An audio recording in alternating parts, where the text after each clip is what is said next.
ನಮಸ್ತೆ ವೀಕ್ಷಕರೇ, maths class S J YouTube ಚಾನಲ್ಗೆ ಸ್ವಾಗತ. ನಾನು ನಿಮ್ಮ ಶಿವಯೋಗಿ. ವೀಕ್ಷಕರೇ, ಇಂದಿನ ಈ ಒಂದು ವಿಡಿಯೋಲಿ ನಾನು second P U C mid term ಎಕ್ಸಾಮಿಂದು ಬ್ಲೂ ಪ್ರಿಂಟನ್ನು ತಿಳಿಸ್ಕೊಡ್ತೀನಿ ಅಂತ. ಹಾಗಾಗಿ ತಾವು ಈ ಒಂದು ವಿಡಿಯೋನ ಕೊನೆ ತನಕ ನೋಡಿರಿ. ಮತ್ತು ಮುಂದಿನ ಒಂದು ವಿಡಿಯೋಲಿ ನಾನು ಇಂಪಾರ್ಟೆಂಟ್ ಕ್ವಶನ್ಸ್ಗಳನ್ನು ತಿಳಿಸ್ಕೊಡ್ತೀನಿ ಅಂತ. ಯಾಕಂದರೆ ತುಂಬ ವಿದ್ಯಾರ್ಥಿಗಳು ಇವಾಗ second P U C mid term ಎಕ್ಸಾಮಿಗೆ ಪ್ರಿಪೇರ್ ಆಗ್ತಾ ಇದ್ದಾರಲ್ವ. ಇವೆರಡೂ ವಿಡಿಯೋಗಳು ತುಂಬಾ ಇಂಪಾರ್ಟೆಂಟ್ ಇದೆ. ಏನು ಅಂತಂದರೆ first one blue print, second one important questions. ಹಾಗಾಗಿ ಇವೆರಡನ್ನು ನಾನು ಆದಷ್ಟು ಬೇಗ ಹೇಳಿ ಮುಗಿಸ್ತೀನಂತ್ರಿ. ಇನ್ನೂ ಯಾರಾದರೂ ನಂದು ಯೂಟ್ಯೂಬ್ ಚಾನಲಿಗೆ ಸಬ್ಸ್ಕ್ರೈಬ್ ಆಗಿದ್ದಿಲ್ಲ ಅಂದರೆ ಈ ಕೂಡಲೇ ಸಬ್ಸ್ಕ್ರೈಬ್ ಆಗಿರಿ. ಮತ್ತು ಟೆಲಿಗ್ರಾಮ್ ಗ್ರೂಪಿಗೆ ಏನಾದರೂ ಜಾಯ್ನ್ ಆಗಿದ್ದಿಲ್ಲ ಅಂತಂದರೆ ಡಿಸ್ಕ್ರಿಪ್ಷನಲ್ಲಿ ಕೊಟ್ಟಿರ್ತಕ್ಕಂಥ ಲಿಂಕನ್ನು ಯೂಸ್ ಮಾಡಿ ತಾವು ನಂದು ಟೆಲಿಗ್ರಾಮ್ ಗ್ರೂಪಿಗೆ ಜಾಯ್ನ್ ಆಗಿರಿ. ಯಾಕಂದರೆ ಅಲ್ಲಿ ನಾನು ಪ್ರತಿಯೊಂದು ಅಪ್ಡೇಟನ್ನು ಕೊಡ್ತಾ ಇರ್ತೀನಿ. ಮತ್ತು ಯಾರಾದರೂ ವಾಟ್ಸಪ್ ಗ್ರೂಪಿಗೆ ಜಾಯ್ನ್ ಆಗಬೇಕಾಗಿತ್ತು ಅಂದರೆ ತಾವು ವಾಟ್ಸಪ್ ಗ್ರೂಪಿಗೂ ಸಹ ಜಾಯ್ನ್ ಆಗಬಹುದು. ಸೊ ಇವಾಗ ನಾನು ಫಸ್ಟ್ ಬ್ಲೂ ಪ್ರಿಂಟಿಗೆ ಹೋಗ್ತೀನಿ ಅಂತ್ರಿ. ಬ್ಲೂ ಪ್ರಿಂಟಲ್ಲಿ ನೀವು ಫಸ್ಟ್ ತಿಳ್ಕೊಬೇಕಾಗಿರೋದೇನು ಅಂದರೆ ಟೈಮ್ ಡ್ಯೂರೇಷನ್ ನಿಮಗೆ 3 ಅವರ್ಸ್ ಇರುತ್ತೆ. ಫಸ್ಟ್ 15 ಮಿನಿಟ್ಸ್ ಏನು ಅಂದರೆ ನೀವು ಕ್ವಶನನ್ನು ಓದಬೇಕು, ಮೊದಲ 15 ನಿಮಿಷ. ಆಮೇಲೆ 2 ಗಂಟೆ 45 ನಿಮಿಷ ಏನಿದೆ ಅಲ್ವಾ, remaining 2 hours 45 minutes 2 hours 45 minutes ಏನು ಮಾಡಬೇಕು ನೀವು ಅಂದರೆ ಆನ್ಸರ್ಗಳನ್ನು ಬರೀಬೇಕು. ಇಲ್ಲಿ ನಿಮಗೆ 15 ನಿಮಿಷ ಟೈಮಲ್ಲಿ ಕಡಿಮೆ ಆಗ್ತಾ ಇದೆ ರೀ. ಓಕೆ, ಸೊ ಟೋಟಲ್ ಮಾರ್ಕ್ಸ್ ಬಂದುಬಿಟ್ಟು ನಿಮಗೆ 80 ಮಾರ್ಕ್ಸ್ ಇದೆ ರೀ. ಇಲ್ಲಿ ಸಿಲೆಬಸ್ ಮತ್ತು ಬ್ಲೂ ಪ್ರಿಂಟ್ ಎರಡನ್ನೂ ಹೇಳ್ಕೊಡ್ತಾ ಇದ್ದೀನಿ. ಮತ್ತು ಇನ್ನೂ ಫಸ್ಟ್ ಚಾಪ್ಟರ್ ನೋಡ್ರಿ, relations and functions. Multiple choice question ಒಂದಿದೆ, 3 ಮಾರ್ಕಿಂದು 2 ಕ್ವಶನ್ಸ್ಗಳು ಬರುತ್ತೆ, 5 ಮಾರ್ಕಿಂದು 2 ಕ್ವಶನ್ ಬರುತ್ತೆ. ಟೋಟಲ್ ನಿಮಗೆ 17 ಮಾರ್ಕ್ಸ್ ರಿಲೇಷನ್ಸ್ ಆ್ಯಂಡ್ ಫಂಕ್ಷನ್ಸಲ್ಲೇ ಬರ್ತಾ ಇದೆ. ಇದು ನಾನು ಓನ್ ಪ್ರಿಪೇರ್ ಮಾಡಿರ್ತಕ್ಕಂಥ ಒಂದು ಬ್ಲೂ ಪ್ರಿಂಟ್ ಇದೆ. ಇಲ್ಲಿ ನಿಮಗೆ ಒಂದು 10 to 20% ವೇರಿಯೇಷನ್ ಆಗಬಹುದು.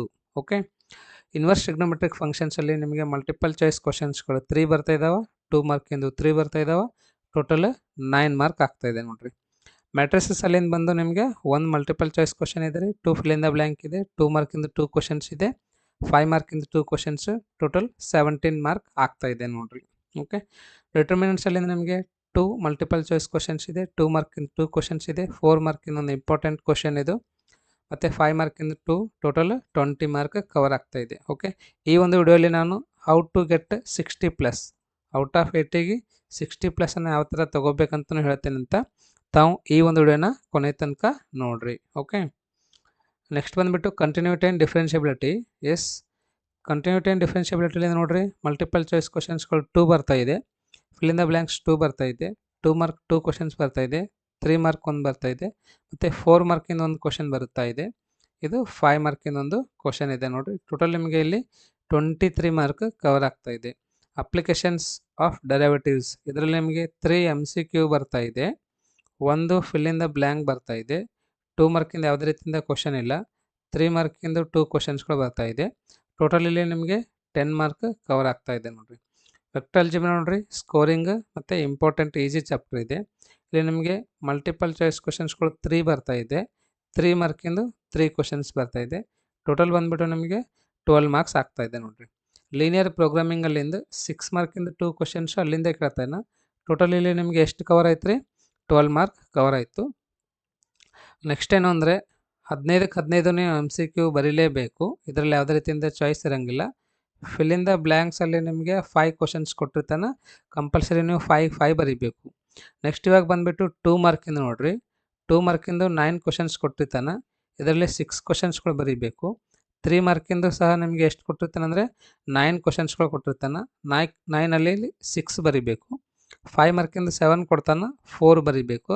4 ಮಾರ್ಕಿಂದು 2 ಕೊಡ್ತಾ ಇದ್ದಾನೆ, ಎಷ್ಟು ಬರೀಬೇಕು? 4 ಮಾರ್ಕಿಂದು ಕ್ವಶನ್ಸ್ಗಳು 1 ಬರೀಬೇಕು ನೋಡಿರಿ. 6 ಮಾರ್ಕಿಂದು 1 ಬರೀಬೇಕು. ತಿಳಿತಲ್ವಾ? ಸೊ ಇನ್ನೊಂದು ಸ್ವಲ್ಪ ನಾನು ನಿಮಗೆ ಹೇಳ್ಕೊಡ್ತೀನಿ ಅಂತಿಲ್ಲಿ ಯಾವ ಥರ ಸ್ಕೋರ್ ಮಾಡಬೇಕಂತ. ಫಸ್ಟ್ ನೋಡಿರಿ, ನೀವು 5 ಮಾರ್ಕಿಂದು 4 ಕ್ವಶನ್ಸ್ಗಳನ್ನ ಯಾವುದೇ ಕಾರಣಕ್ಕೆ ಬಿಡೋಕೆ ಹೋಗ್ಬೇಡ್ರಿ. ಇಲ್ಲಿ ನಿಮಗೆ 20 ಮಾರ್ಕ್ ಕವರ್ ಆಗ್ತದೆ. ಸರ್ ಏನು ಓದಬೇಕು ರೀ ನಾವು ಅಂತಂದರೆ, yes, very simple. Relations and ಫಂಕ್ಷನ್ಸಲ್ಲಿಂದು ಫಿಕ್ಸ್ ಕ್ವಶನ್ ಬರ್ತಾ ಇದ್ದಾವೆ. ಇಲ್ಲೂ ರಿಲೇಷನ್ಸ್ ಆ್ಯಂಡ್ ಫಂಕ್ಷನ್ಸಲ್ಲಿಂದು 5 ಮಾರ್ಕಿಂದು ಎಲ್ಲ ಕ್ವಶನ್ಸ್ ಓದ್ರಿ. ಅಲ್ಲಿ ನಿಮಗೆ 2 ಕವರ್ ಆಗ್ತಾವೆ. 2 ಕವರ್ ಆಗಲಿಲ್ಲ ಅಂದ್ರೆ 1 ಕ್ವಶನ್ ಆದರೂ ಫಿಕ್ಸ್ ಕವರ್ ಆಗೇ ಆಗ್ತದೆ. ಓಕೆ, ಅದನ್ನು ಬಿಟ್ಟರೆ ಮತ್ತೆ ಮ್ಯಾಟ್ರಿಸಸ್ಸಲ್ಲಿನಂತ ನಿಮಗೆ 2 ಕ್ವಶನ್ಸ್ ಫಿಕ್ಸ್ ಬಂದೇ ಬರ್ತಾವೆ. ಡಿಟರ್ಮಿನೆಂಟ್ಸಲ್ಲಿಂದು 2 ಕ್ವಶನ್ಸ್ ಬರ್ತಾ ಇದ್ದಾವೆ ರೀ. ಇದರ ಅರ್ಥ ಏನು ಅಂತಂದರೆ, ಎಸ್, ನೀವು 5 ಮಾರ್ಕಿಂದ ಯಾವ ಚಾಪ್ಟರ್ಲಿಂದ ಓದಬೇಕು ರೀ? ರಿಲೇಷನ್ಸ್ ಆ್ಯಂಡ್ ಫಂಕ್ಷನ್ಸ್ ಅಲ್ಲಿಂದ ಓದಬೇಕು, ಮ್ಯಾಟ್ರಿಸಸ್ ಅಲ್ಲಿಂದ ಓದಬೇಕು, ಮತ್ತು ಡಿಟರ್ಮಿನೆಂಟ್ಸ್ ಅಲ್ಲಿಂದ ಓದಬೇಕು ನೋಡ್ರಿ. ಓಕೆ, ಸೊ ಇವು 3 ಚಾಪ್ಟರ್ ನೀವು 5 ಮಾರ್ಕಿಂದು ಫಿಕ್ಸ್ ಓದಲೇಬೇಕು. ಇಲ್ಲಿ 20 ಮಾರ್ಕ್ ಕವರ್ ಆಯಿತು. ಮತ್ತು 4 ಮಾರ್ಕ್ ನೀವು ಅದರಲ್ಲಿಂದ ಓದಬೇಕಪ್ಪ ಅಂತಂದರೆ 4 ಮಾರ್ಕ್ ನೀವು ಡಿಟರ್ಮಿನೆಂಟ್ಸ್ ಅಲ್ಲಿಂದ ಓದ್ರಿ, ಪ್ಲಸ್ 6 ಮಾರ್ಕ್ ಅದರಲ್ಲಿಂದ ಓದಬೇಕು ಅಂತಂದರೆ ಲೀನಿಯರ್ ಪ್ರೋಗ್ರಾಮಿಂಗ್ ಅಲ್ಲಿಂದ ಓದ್ರಿ. ಓಕೆ, ಲೀನಿಯರ್ ಪ್ರೋಗ್ರಾಮಿಂಗ್ ಅಲ್ಲಿಂದು ನಾನು ನೀಟ್ತಿ ಹೇಳ್ಕೊಟ್ಟಿದ್ದೇನೆ ರೀ ನಿಮಗೆ. ಲೀನಿಯರ್ ಪ್ರೋಗ್ರಾಮಿಂಗ್ 6 ಮಾರ್ಕಿಂದ ಯಾವ ಥರ ಸ್ಕೋರ್ ಮಾಡಬೇಕಂತ. 4 + 6 ಎಷ್ಟೈತೆ ಇಲ್ಲಿ ನಿಮಗೆ 10 ಮಾರ್ಕ್ ಆಯ್ತು ನೋಡ್ರಿ. ನೆಕ್ಸ್ಟ್ ಇವಾಗ 2 ಮಾರ್ಕಿಂದು ಎಷ್ಟು ಕ್ವಶನ್ಸ್ ಬರೀಬೇಕು ನೀವು? 6 ಕ್ವಶನ್ಸ್ಗಳನ್ನು ಬರೀಬೇಕು. ಇವಾಗ ನೋಡಿರಿ ನಿಮಗೆ 2 ಮಾರ್ಕಿಂದ ಯಾವೆಲ್ಲ ಚಾಪ್ಟರ್ಲಿಂದ ಈಜಿ ಇದೆ ಅದನ್ನು ಮಾಡಿರಿ. ನಾನಿಲ್ಲಿ ಇನ್ವರ್ಸ್ ಟ್ರಿಗ್ನೋಮೆಟ್ರಿಕ್ ಫಂಕ್ಷನ್ಸ್ ಅಲ್ಲಿಂದ 3 ಕ್ವಶನ್ಸ್ ಬರ್ತಾ ಇದ್ದಾವೆ ಅಂತ ಹೇಳ್ತಾ ಇದ್ದೀನಿ. 3 ಬರಲಿಲ್ಲ ಅಂದರೂ 2 ಅಂತೂ ಮಿನಿಮಮ್ ಬಂದೇ ಇರ್ತಾವೆ. ಮ್ಯಾಟ್ರಿಸಸ್ ಅಲ್ಲಿಂದ 2 ಕ್ವಶನ್ಸ್ಗಳು ಬರ್ತಾವೆ, ಡಿಟರ್ಮಿನೆಂಟ್ಸ್ ಅಲ್ಲಿಂದ 2 ಕ್ವಶನ್ಸ್ಗಳು ಬರ್ತಾ ಇದ್ದಾವೆ, ಕಂಟಿನ್ಯೂಟಿ ಅಲ್ಲಿದ್ದೂ 2 ಕ್ವಶನ್ಸ್ಗಳು ಬರ್ತಾ ಇದ್ದಾವೆ ರೀ. ಯಾವ್ದ್ಯಾವ್ದು ಓದಬೇಕು ಇವಾಗ ಅಂದರೆ inverse trigonometric functions, matrices, determinants ಇವು 3 ಚಾಪ್ಟರ್ ಓದಿದ್ರು ನಿಮಗೆ 6 ಕ್ವಶನ್ಸ್ಗಳು ಕವರ್ ಆಗ್ತಾ ಇದ್ದಾವೆ ರೀ. ಯಾವ್ಯಾವ? ಇನ್ವರ್ಸ್ ಟ್ರಿಗ್ನೋಮೆಟ್ರಿಕ್ ಫಂಕ್ಷನ್ಸು, ಮ್ಯಾಟ್ರಿಸಸ್ ಮತ್ತು ಡಿಟರ್ಮಿನೆಂಟ್ಸ್ ಇಷ್ಟು ಓದಿದ್ರಿ ಅಂತಂದರೆ ನಿಮಗೆ 6 ಕ್ವಶನ್ಸ್ಗಳು ಕವರ್ ಆಗ್ತಾ ಇದ್ದಾವೆ, 12 ಮಾರ್ಕ್ಸ್ ಬರ್ತಾ ಇದೆ ರೀ. ನೆಕ್ಸ್ಟ್ 3 ಮಾರ್ಕಿಂದ ಎಷ್ಟು ಕ್ವಶನ್ಸ್ ಬರೀಬೇಕು ನೀವು? 6 ಕ್ವಶನ್ಸ್ ಬರೀಬೇಕು. ಯಾವೆಲ್ಲ ಚಾಪ್ಟರ್ಸ್ ಓದಬೇಕಪ್ಪ 3 ಮಾರ್ಕಿಂಗ್ ಅಂದರೆ ರಿಲೇಷನ್ಸ್ ಆ್ಯಂಡ್ ಫಂಕ್ಷನ್ಸ್ ಅಲ್ಲಿಂದ 2 ಕ್ವಶನ್ಸ್ ಫಿಕ್ಸ್ ಬರ್ತದೆ, ರಿಲೇಷನ್ಸ್ ಆ್ಯಂಡ್ ಫಂಕ್ಷನ್ಸ್. ಅದನ್ನು ಬಿಟ್ಟರೆ ವೆಕ್ಟರ್ ಅಲ್ಜಿಬ್ರಾದಾಗಿಂದ ನಿಮಗೆ 3 ಬರಲಿಲ್ಲ ಅಂದರೂ 2 ಕ್ವಶನ್ ಬರ್ತದೆ ನೋಡಿರಿ. ವೆಕ್ಟರ್ ಅಲ್ಜಿಬ್ರಾ ಮತ್ತು continuity and differentiability, relations and functions, vector algebra, continuity and differentiability ಇವು 3ರಲ್ಲಿಂದ ಓದ್ರಿ. Okay, relations and functions, continuity and differentiability, ಅದನ್ನು ಬಿಟ್ಟರೆ ವೆಕ್ಟರ್ ಅಲ್ಜಿಬ್ರಾ ಇವು 3 ಚಾಪ್ಟರ್ಲಿಂದ ನೀವು 3 ಮಾರ್ಕ್ ಕ್ವಶನ್ಸ್ಗಳನ್ನು ಓದ್ರಿ. ಸರ್ ಯಾವೆಲ್ಲ ಕ್ವಶನ್ಸ್ ಓದಬೇಕು ಅಂದರೆ ಆಲ್ರೆಡಿ ನಾನು ಇಂಪಾರ್ಟೆಂಟ್ ಕ್ವಶನ್ದು ವಿಡಿಯೋ ಮಾಡಿದ್ದೀನಿ, ತಾವು ನೋಡಿರಿ. ಚಾಪ್ಟರ್ ವೈಸ್ ಮಾಡಿದ್ದೀನಿ ನೋಡಿರಿ. ನಿಮಗೆ ಇಲ್ಲಿ 18 ಮಾರ್ಕ್ ಕವರ್ ಆಗ್ತಾ ಇದೆ ರೀ. ಅಷ್ಟು ಆ್ಯಡ್ ಮಾಡೋಣ ಎಷ್ಟಾಗಿತ್ತು? 20 + 10 ಅಂದರೆ 30 ಆಯಿತು. 18 + 12 ಅಂದರೆ 30 ಆಯಿತು. 30 + 30 ಅಂದರೆ 60 ಮಾರ್ಕ್ ಇಲ್ಲೇ ಕವರ್ ಆಯ್ತು ನಿಮಗೆ. ಹೌದಾ? 5 ಮಾರ್ಕಿಂದ ಏನೆಲ್ಲ ಓದಬೇಕು? 4 ಮಾರ್ಕಿಂದ 6 ಮಾರ್ಕಿಂದ 2 ಮಾರ್ಕ್ 3 ಮಾರ್ಕ್ ಹೇಳ್ಕೊಟ್ಟಿದ್ದೀನಿ. ನಿಮಗೆ ಇಲ್ಲಿ 50 MCQ ಇದೆ ರೀ, plus 5 fill in the blank ಇದೆ. ಹೌದಲ್ವಾ? ಸೊ ನಾನು ಈಗಾಗಲೇ ಹೇಳಿದ್ದೆ ನಿಮಗೆ ಈಚ್ ಚಾಪ್ಟರ್ ಪ್ರತಿಯೊಂದು ಚಾಪ್ಟರ್ಲಿಂದು 130 to 40 multiple choice questions plus fill in the blanks ಕ್ವಶನ್ಸ್ಗಳನ್ನು ಓದ್ರಿ. ಎರಡೂ ಶೇರ್ ಎಷ್ಟಾಗಬೇಕಂದ್ರೆ 30ರಿಂದ 40 ಆಗ್ಬೇಕು ನೋಡಿರಿ ಈಚ್ ಚಾಪ್ಟರ್ಲಿಂದು.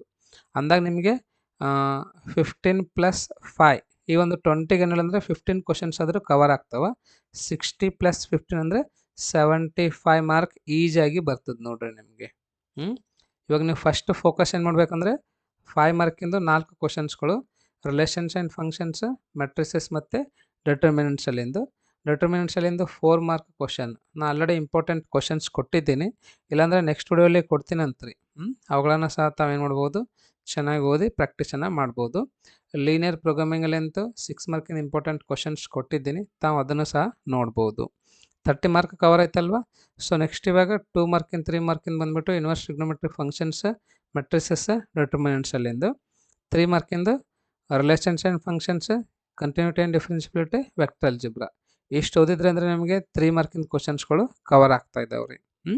ಮತ್ತು MCQ ಹೇಳಿದ್ದೆ ನಾನು ಈಚ್ ಚಾಪ್ಟರ್ಲಿಂದು 30 to 40 ಕ್ವಶನ್ಸ್ಗಳನ್ನು ಕವರ್ ಮಾಡಬೇಕು ಅಂತ.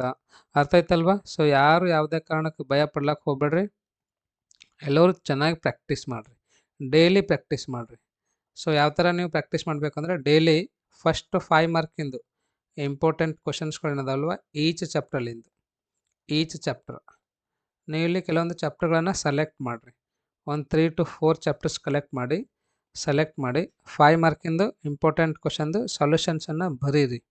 ನಿಮಗೆ ಇಲ್ಲಿನೂ ಸಾಕಷ್ಟು ಸಮಯ ಇದೆ ರೀ. ಇದೇ ನಿಮಗೆ ಎಲ್ಲಿ ಹೆಲ್ಪ್ ಆಗ್ತದಪ್ಪ ಅಂತಂದರೆ ಎನ್ಯುವಲ್ ಎಕ್ಸಾಮಿಗೆ ಹೆಲ್ಪ್ ಆಗ್ತದೆ ನೋಡಿರಿ. ಎಲ್ಲಿ ಹೆಲ್ಪ್ ಆಗ್ತದೆ ಇದು? ಎನ್ಯುವಲ್ ಎಕ್ಸಾಮಿಗೆ ಹೆಲ್ಪ್ ಆಗ್ತದೆ. ಹಾಗಾಗಿ ತಾವೇನು ಮಾಡಬೇಕು ಅಂದರೆ 5 ಮಾರ್ಕ್ ಕ್ವಶನ್ಸ್ಗಳನ್ನು ಫಸ್ಟ್ ಪರ್ಫೆಕ್ಟ್ ಆಗ್ರಿ. ಎಷ್ಟು? ಒಂದು 3 to 4 ಚಾಪ್ಟರ್ದಾಗ್ರಿ. ಅದಾದ್ಮೇಲೆ 6 ಮಾರ್ಕಿಂದ ಯಾವುದೇ ಕಾರಣಕ್ಕೆ ಬಿಡಕ್ಕೆ ಹೋಗ್ಬೇಡ್ರಿ. 6 + 4 ಮಾರ್ಕ್ ಅಂತೂ ಫಿಕ್ಸ್ ನೀವು ಪರ್ಫೆಕ್ಟ್ ಆಗೇ ಬೇಕು ಎನಿ ಕಂಡೀಷನ್. 6 ಮಾರ್ಕಿಂದ ನಾನು ಆಲ್ರೆಡಿ ಇಂಪಾರ್ಟೆಂಟ್ ಕ್ವಶನ್ಸ್ಗಳು ಕೊಟ್ಟಿದ್ದೀನಿ, ವಿತ್ ಸೊಲ್ಯೂಷನ್ಸ್ನು ಅದಾವೆ ನೋಡಿರಿ. ಜಸ್ಟ್ ನಂದು ವಿಡಿಯೋ ನೋಡಿರಿ ನಿಮಗೆ 6 ಮಾರ್ಕ್ ಕವರ್ ಆಗುತ್ತೆ. 4 ಮಾರ್ಕಿಂದ ಇಂಪಾರ್ಟೆಂಟ್ ಕ್ವಶನ್ಸ್ ಕೊಟ್ಟಿದ್ದೀನಿ ವಿತ್ ಸೊಲ್ಯೂಷನ್. ಅದನ್ನು ಸಹ ತಾವು ನೋಡಿ ಪ್ರಾಕ್ಟೀಸ್ ಮಾಡಿರಿ. ಓಕೆ, ಸೊ ಇದನ್ನು ಬಿಟ್ಟರೆ ಇವಾಗ ನೆಕ್ಸ್ಟ್ 2 ಮಾರ್ಕಿಂದ ನಾನು ಈಗಾಗಲೇ ಹೇಳಿದ್ದೀನಿ 2 ಮಾರ್ಕಿಂದು 6 ಕ್ವಶನ್ಸ್ಗಳು ಕವರ್ ಮಾಡಬೇಕು ಅಂದರೆ ಇಲ್ಲಿ ಸಹ ನೀವು 3 to 4 ಚಾಪ್ಟರ್ಗಳಿಂದ ಇಂಪಾರ್ಟೆಂಟ್ ಕ್ವಶನ್ಸ್ಗಳನ್ನು ನೀಟಾಗಿ ಪ್ರಾಕ್ಟೀಸ್ ಮಾಡಿರಿ, ಮಾಡಲೇಬೇಕು.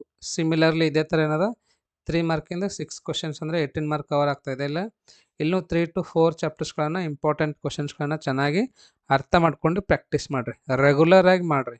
ಓಕೆ, ರೆಗ್ಯುಲರ್, ಯಾರು ಒಟ್ಟ ಟೈಮನ್ನು ವೇಸ್ಟ್ ಮಾಡೋಕ್ಕೆ ಹೋಗ್ಬಿಡ್ರಿ. ಎವ್ರಿ ಹಾಲಿಡೇ ಅಥವಾ ಸಂಡೇ ಏನಿದಿರುತ್ತೆ ನಿಮ್ಗೆ ಏನಾದರೂ ಹಾಲಿಡೇ ಇದ್ದಿತ್ತು ಅಂದರೆ ಮಿನಿಮಮ್ 12 to 16 ಅವರ್ಸ್ ಸ್ಟಡಿ ಮಾಡಬೇಕು ರೀ ನೀವು. ಎಷ್ಟು? 12 to 16 ಅವರ್ಸ್ ಕಂಟಿನ್ಯೂಸ್ ಆಗಿ ಸ್ಟಡಿ ಮಾಡಿರಿ. ಯಾಕಂದರೆ ತುಂಬಾ ಇಂಪಾರ್ಟೆಂಟ್ ಇದೆ second P U C result.